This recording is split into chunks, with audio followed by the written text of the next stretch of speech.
E aí, rapaziada, professor Portela, tudo bom? Mais uma aula de geografia aqui com vocês e hoje a gente vai tratar sobre regiões metropolitanas, megalópolis e megacidades, ok?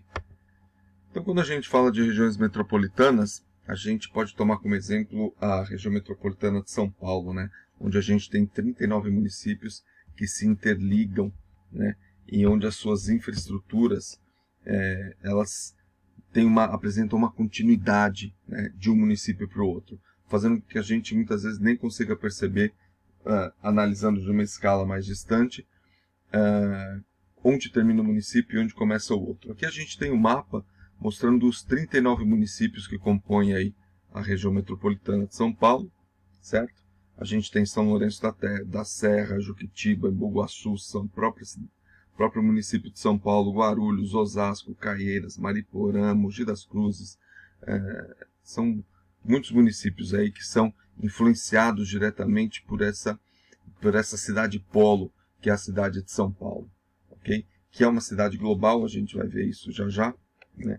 E que exerce uma influência muito forte nos municípios da região metropolitana. E esse é o conceito, né? A região metropolitana, a sua força econômica atrai, né? Atrai e força e puxa o desenvolvimento das cidades que são influenciadas por ela. E essas cidades influenciadas formam a região metropolitana. Okay? Se a gente olhar, né, a imagem de satélite e tentar descobrir onde termina um município e onde começa o outro, é muito difícil, a gente não vai conseguir. Né? A gente consegue observar aí que a continuidade da malha urbana dos municípios que compõem a região metropolitana é muito concisa, né? A gente não consegue perceber onde termina um e onde começa o outro. Aqui a gente tem, por exemplo, a Lagoa de Carapicuíba. A gente entra no município de Osasco, né? Aí a gente aqui já está em São Paulo, aqui a gente tem a região do Cebolão, Marginal Tietê e Marginal Pinheiros, aqui a Raia da USP, e assim por diante a gente tem os fenômenos, os geótopos que vão acontecendo por aí, ok? A gente tem outras regiões metropolitanas, né? Não é só São Paulo que apresenta esse fenômeno. Aqui a gente tem a região metropolitana do Rio de Janeiro, né? Com o município do próprio Rio de Janeiro, Nova Iguaçu, Japeri, Duque de Caxias, Magé, Niterói, Maricá, Nilópolis e assim por diante. A gente tem vários municípios que compõem aí a região metropolitana do Rio de Janeiro. E o conceito é esse, né, de que a força econômica e a força política do Rio de Janeiro impulsionam e atraem, né, forçando o desenvolvimento das cidades que estão no entorno. Então, as cidades que vão funcionar como cidades dormitório, onde as pessoas trabalham no município polo, que no caso aqui é Rio de Janeiro, e no caso de São Paulo, no caso da região metropolitana de São Paulo, o município polo é São Paulo, as pessoas muitas vezes moram nos outros municípios e trabalham na região, na cidade, no município polo. No caso aqui São Paulo e no caso do Rio de Janeiro, o próprio Rio de Janeiro. As regiões metropolitanas costumam, em sua grande maioria, né, praticamente todas, receberem o nome da sua cidade polo, a cidade que tem a sua maior força de desenvolvimento. Falando de cidade polo, a gente tem a questão da hierarquia urbana, né? A hierarquia é como se organiza a força, a força econômica, a força política desses municípios, né, que fazem parte aí do país de uma forma geral e também das regiões metropolitanas, tá? Um modelo clássico de hierarquização é onde a gente tem os municípios hierarquizados, né, no sentido de quem tem mais importância no cenário nacional, de quem tem mais visibilidade, o município que aparece mais e que tem mais influência no restante dos municípios desse determinado país, ok? E ele acaba influenciando os outros, né? Num modelo clássico, a gente tem uma hierarquia relativamente linear, né? Onde uma metrópole nacional influencia diretamente uma metrópole regional. E essa, por sua vez, influencia o centro regional, a cidade local. E na cidade local a gente vai ter influência numa vila que tem um negócios que vão acontecer de forma muito local, né? E que não vão ter influência regional, né? Se a gente pegar um modelo mais atual, a gente vai ter, e muito por causa das infraestruturas, né, de comunicações, né, o advento da internet, a gente tem uma rede de hierarquias um pouco mais complexa, né, onde os diferentes níveis hierárquicos se comunicam. E a gente vai ter uma metrópole regional que pode conversar com uma cidade local e pode ter uma influência e ter troca de informações, fazer negócios e ter movimento das pessoas entre as metrópoles, entre as cidades, né? Pode ter uma pessoa que viva numa dessas vilas por uma escolha, né? Por qualidade de vida, porque tem uma vida mais tranquila, e trabalhe, por exemplo, escrevendo para um jornal, ou sendo um correspondente, um comentarista, e apresentando aí, né, participando da programação desse telejornal, ou então escrevendo para revistas, né, e que mora numa cidade, numa vila afastada, por questão, como eu disse, de qualidade de vida, mas que presta serviço para uma empresa que está dentro aí de uma metrópole regional, ou até de uma metrópole global. Uma metrópole global que é uma cidade que tem uma influência internacional, digamos assim, né?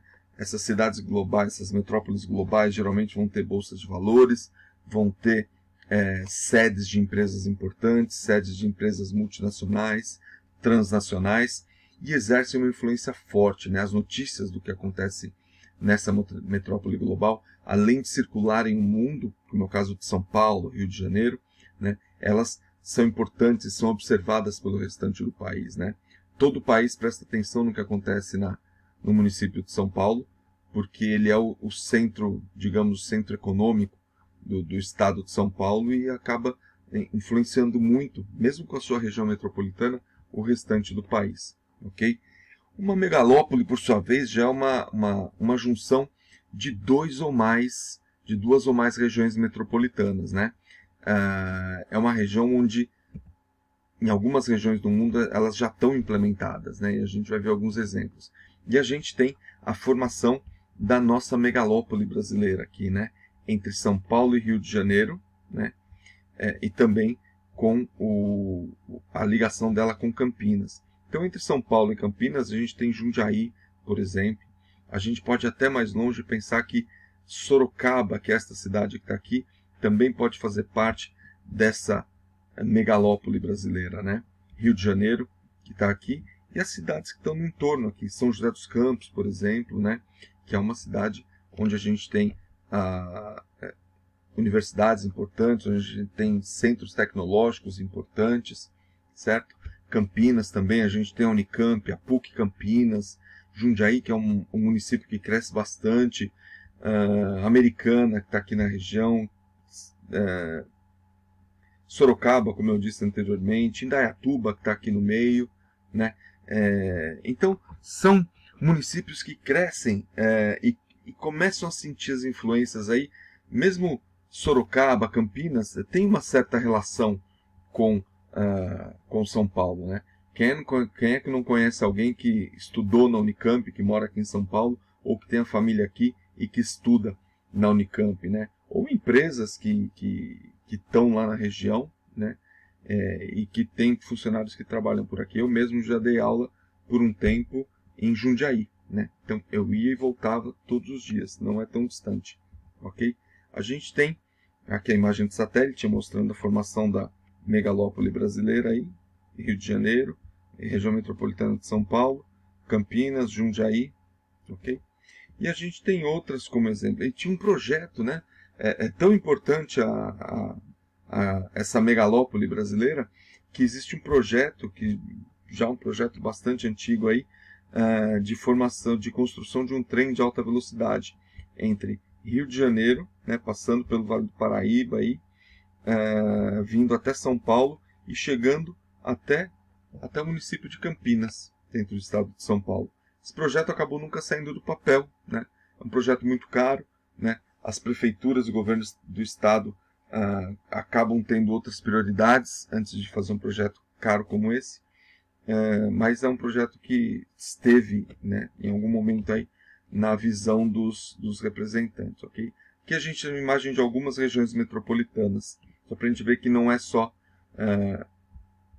nessas regiões, né, que a gente disse aí, mas tem várias ao longo do estado e do país, né? Região metropolitana de Campinas, de São Paulo, Baixada Santista, Vale do Paraíba, Baixada Litorânea, Norte Fluminense e assim por diante, né? A gente tem algumas megalópolis ao redor do mundo, né? Como é a chamada Boswash, né? Uma megalópole formada entre a região metropolitana de Boston e a região metropolitana de Washington. A gente tem a Boswash observada à noite por uma imagem de satélite. Olha que interessante como a gente tem as ligações, os eixos de ligações, né? Seja por rodovias ou por ferrovias, né? Que se dão entre as diferentes regiões aí essas diferentes cidades, né? Nos Estados Unidos a gente ainda tem a Shipets, que é a megalópole formada entre a região metropolitana de Chicago e de Pittsburgh. A gente vai ter Tokaido entre Tóquio e Hokkaido, também outra megalópole. E que, olha a imagem noturna dela aqui, né? Como a gente tem algumas regiões metropolitanas importantes aí. Ok? Vamos lá. O conceito de megacidade. O conceito de megacidade é um conceito que traz para a gente a ideia de cidades que cresceram demais, né? E que apresentam uma população e dinâmicas econômicas, dinâmicas urbanas, dinâmicas de transporte muito volumosas, né? De grandes volumes de pessoas, de dados e de dinheiro acontecendo, né? Muitas vezes. A gente tem, por exemplo, cidades que têm mais de 10 milhões de pessoas, né? Estando dentro desse conceito de megacidade, ok? Cidades como Tóquio, no Japão, com 36 milhões de habitantes, Nova Delhi, na Índia, com 22 milhões de habitantes, São Paulo, no Brasil, a região metropolitana, com mais de 20 milhões de pessoas, né? A gente está falando aqui das regiões metropolitanas, né? A mancha urbana toda e todas as pessoas que fazem parte. Mas em São Paulo, por exemplo, só a cidade de São Paulo já atende ao conceito, porque a gente tem 11 milhões de pessoas na cidade de São Paulo. Mumbai, na Índia, com 20 milhões de habitantes, a cidade do México com praticamente 20 também, né? E a gente tem aqui uma listagem também dessas cidades ao redor do mundo, de algumas outras cidades que têm mais de 10 milhões de habitantes, né? Como Lagos, na Nigéria, né? Com 16 milhões, Bombay, na Índia, com 20 milhões, né? E aqui a gente tem algumas imagens de algumas delas, né? Chongqing, na China, com 30 milhões de habitantes, né? O conceito é de que a gente tem fenômenos muito intensos dentro dessas cidades, né? Xangai, na Índia, aqui com 18 milhões de habitantes. Essas cidades que apresentam muitas vezes macrocefalia, que é um outro conceito importante, né? São cidades em que o seu meio urbano está inchado, o seu meio urbano apresenta dificuldades, né? Trânsito muito intenso, bolsões de pobreza muito intensos também. Aqui a gente tem Lagos, na Nigéria, bolsões de pobreza muito intensos. A gente tem trânsito em várias horas do dia, trânsito de dados, inclusive. Há cidades que têm, como São Paulo, um trânsito de helicópteros muito grande, né? A gente tem problemas muitas vezes nessas cidades de saneamento básico, né? Problemas, como eu falei, de pobreza, de trânsito, de saneamento básico. A gente pega a cidade de São Paulo, por exemplo, a gente tem o problema do Rio Tietê e do Rio Pinheiros, de todo o tratamento de esgoto, que é muito aquém do que poderia ser, ok? Esse é o conceito, então, de megacidade, né? Grande abraço, espero que vocês tenham gostado e até a próxima.